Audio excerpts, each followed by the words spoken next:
our hands dirty for this week's Artist Approach. That's because we're talking about clay, and joining us right now is Eli Zemper from Curiouser Clay. How's it going? It's going great. Yes, I was about to say, clay like the back of and front of your hands. And all the hands. All the hands, because you really are able to take, just a slab of clay and create something beautiful with it. But what is it about clay that drew you to this particular material and then obviously made you want to teach with it? Yeah, so clay is something that when you put it in your hands, it makes you have a connection between the thing that you're doing and some brain work that's going on. And there is a lot of studies that talk about how clay has this kind of calming presence. And so the more that you are working with the material, the more that your body is like, okay, we're okay. Yeah. And the reason why I got involved with this is because I was a high school teacher for 26 years prior to doing Curiouser Clay.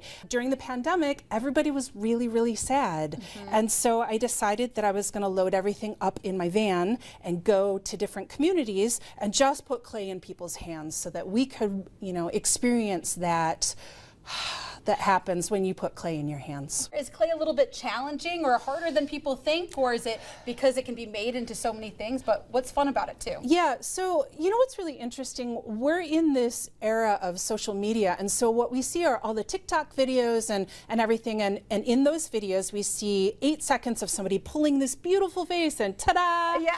And so then when people come to workshops, they think, how hard could it be? And what we didn't see in those TikTok videos is the 10,000 hours that people spent practicing that particular move before they did it.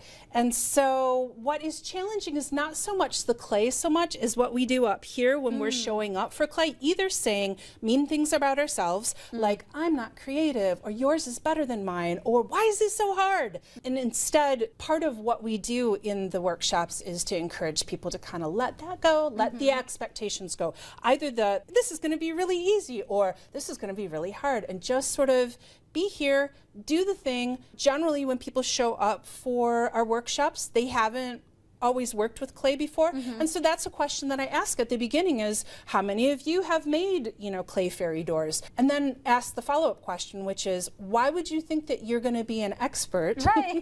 So just drop the expectation, and just have fun. Absolutely. And that way you're not putting any pressure on what's coming out of it, and you're creating more of a memory rather than a piece and a project yourself. And in front of us, we have so many different memories and projects. We do. So walk us through, you mentioned fairy doors.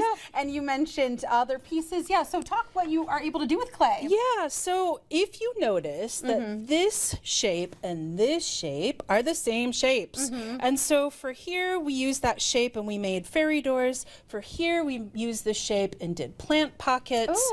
So there's a lot of just really simple shapes that you can use that can look really different depending on how you put the clay together. There are examples here about printing on clay. So this is people taking squeeze bottles of glaze and making these transfers so that you can make different things on clay, which is happening here. We've been working on a community art project in Chelsea for since January, and it involves people doing pictures and printing on clay, and the project is called 1,000 Flowers Could Bloom. And so at the Chelsea District Library, May 17th, we'll be showcasing all of these. There's going to be about 80 of these that community members created, but also specifically, I work with artists at the St. Louis Center, which is a residential space for people with intellectual and developmental disabilities. And these are their artwork. And I love this so much. That's absolutely amazing. And I'm so glad that you are able to host, these workshops and teach people. So if people do want to get their hands dirty and not set any expectations, but go in and having fun, what's the best way to go about that?